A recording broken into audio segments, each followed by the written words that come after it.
Please welcome our friend, Bethany. Bring her on. Thank you for coming out tonight. I'm Bethany Wrede Peterson. I'm a certified high performance coach, and I love taking my clients to the next level. I want to thank AGC for allowing me to present this talk to you tonight. Let's get started, shall we?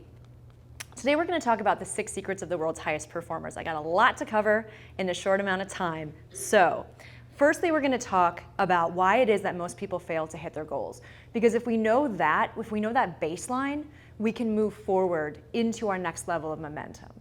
Then I'm going to share with you the results of the world's largest study of high performers and performance psychology, because there's actually a science to high performance. Then we're going to dive a little bit deeper into the 6 pillars of high performance, and I'm going to wrap everything up with your game plan for success. So our quest over these next few minutes is, what do the world's highest performing, most successful, most fulfilled people do differently? Because I know that every single one of you in here is striving. You're working hard, you're striving for excellence, you've had a lot of success, and I know that you want to hit that next level. So what is it that the highest performers in the world do differently? So let's get into it. Let's talk about why is it that we feel like on a level we might be failing at points of our life. I just want a quick show of hands. We're a really intimate group. How many of you feel like maybe there's a little bit of, failing happening at some point in your life or business right now? Anybody? Yes. Okay, good, right? I mean, this is totally common. So it comes down to 3 huge, awful, debilitating problems. Because clearly it's not easy. It's not easy to run a business. It's not easy to show up every day and be your absolute best. Fear.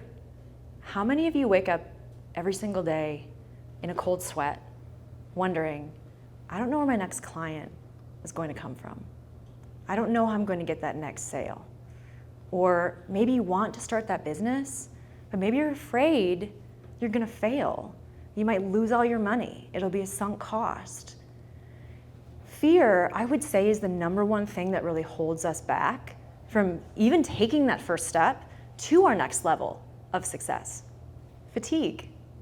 If you're waking up every single morning just trying to get through the day because you're so physically and mentally exhausted, it's no wonder that maybe you feel like you're not hitting your next level. High performers have to have a remarkable amount of energy. In fact, they know how to generate energy. So if you're feeling fatigued, I want to say it's totally normal, and we can get you to that next level with some strategies going forward. And frustration.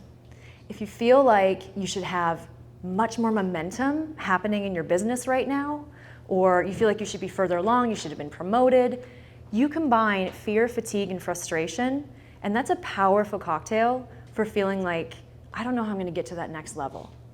Now, I want to assure you, it's not that high performers don't feel the fear, fatigue, or frustration. It's simply that they know how to move themselves forward through that. So how do they do it?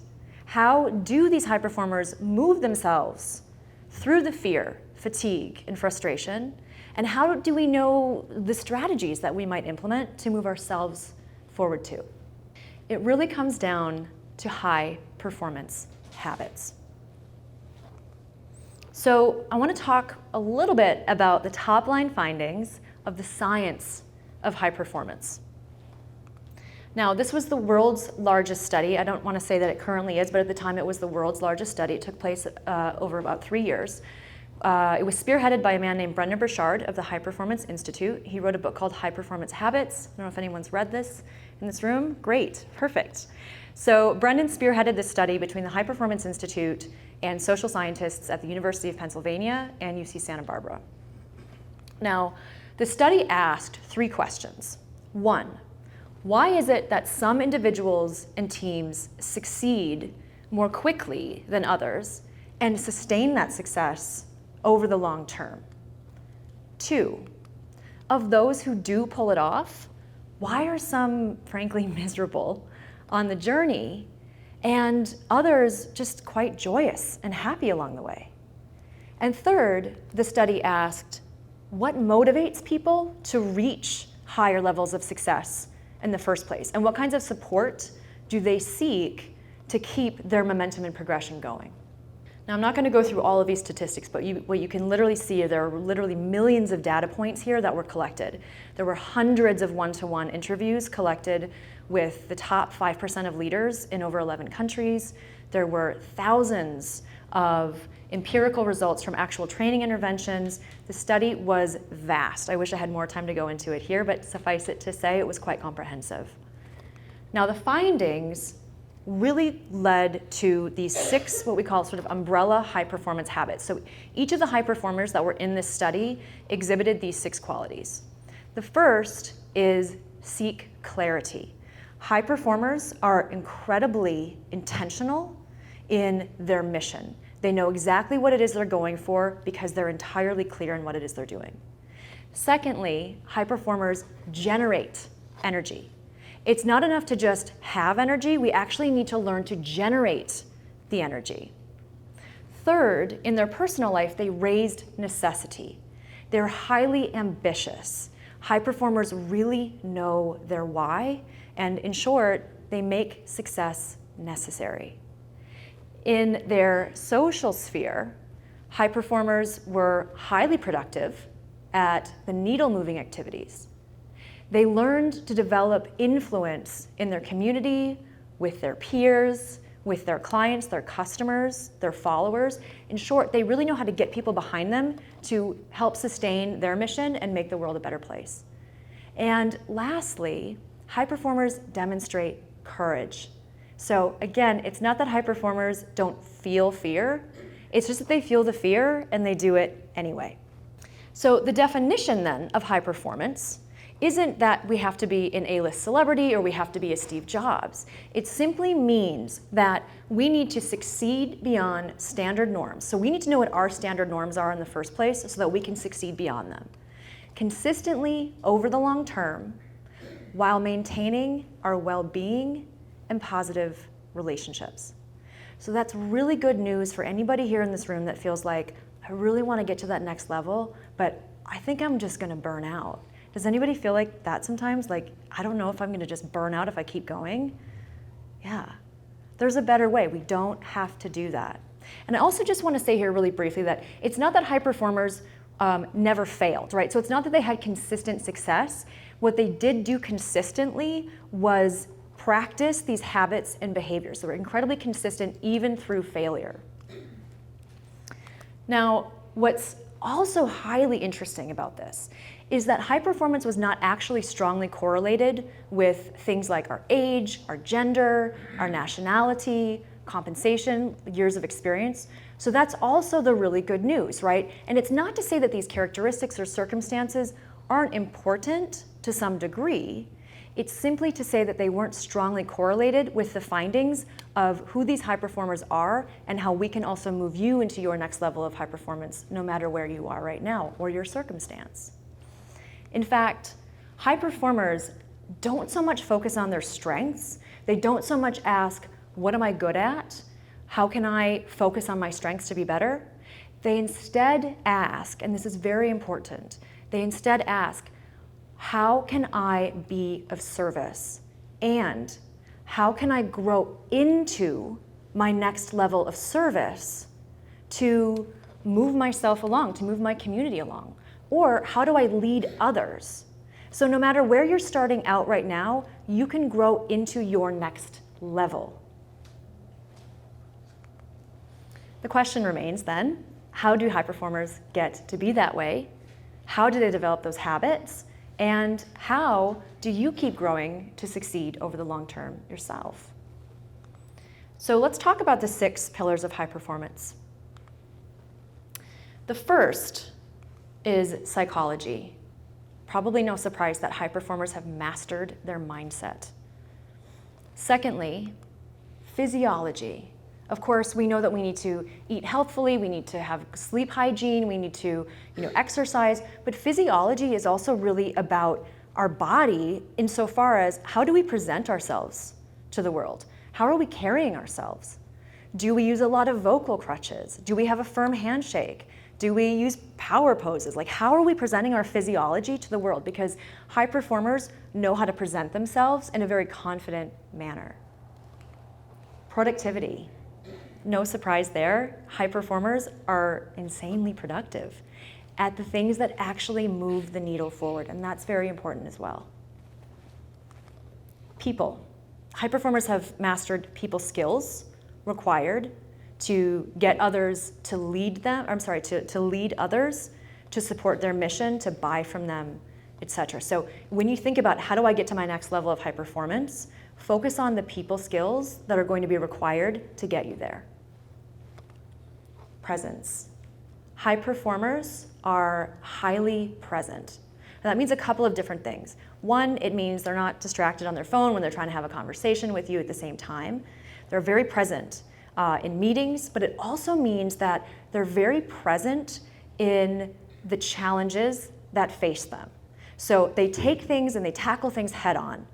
It also means, when we think about presence, it also means that they're not rooted in the past. They're not looking anymore to past failures or this didn't work out, so I can't change. And they're also simultaneously not moving so far into the future that they think, I'll start that when I've hit this goal. They're very present in the day. And lastly here, purpose. It's no surprise that high performers really have a solid sense of purpose and direction and know how to carry that purpose forward even through distraction. Again, the more successful you are, the more people want from you, the more opportunities come your way. High performers know how to really dial in on their purpose. So I want to focus on actually just two of these today really quickly, psychology and productivity, and actually give you a sampling of some of the exact questions that not only do I ask my clients when I'm working with them, but high performers are generally asking of themselves daily, weekly, monthly, etc. In psychology, in their mindset, they ask, am I living my truth? Do my thoughts serve me? Do I have the joy and the confidence at this stage in my life? Now, if you are not mastering your psychology, if you're not mastering your mindset, you're probably not living your truth. Your thoughts are probably not serving you if you're allowing your limiting beliefs to hold you back. So ask yourself, who do I need to be? How do I need to think to get to my next level of performance? And productivity. What major projects must I complete in the next 90 days with absolute excellence? You see, it's not just enough to get the stuff on the to-do list accomplished, right? We can all do that and we're going to burn out from it. To be high performing, we really have to question, how do I show up as my absolute best, get things done with absolute excellence? And that a lot of times means taking things off your plate, deleting, delegating, etc. It's not always about doing more, it's how do I dial in on what matters most. So I want to invite everybody here to use your phone as a tool of intention and not distraction. The average American wastes 90 minutes a day on social media, 10 and a half hours a week, and a whopping 3 weeks a year gone. If I told you you can have 3 more weeks of vacation time, all you have to do is get off of your phone, you'd have that. So I want to invite you to use your phone as a tool of intention and not distraction. Instead, when you're at work, set a timer for 50 minutes.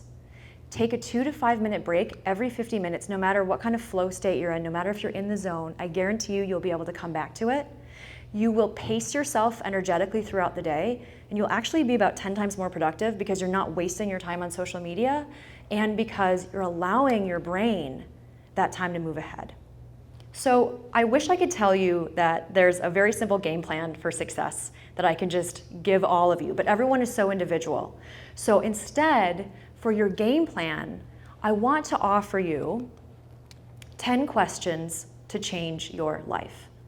If you spend a little bit of time this evening to focus for about 45 minutes and take my free mini course, 10 questions to change your life, I can almost guarantee you that there will be a nugget of wisdom that is going to unearth that you're going to find incredibly helpful. You're going to figure out what's limiting you, how you're limiting yourself.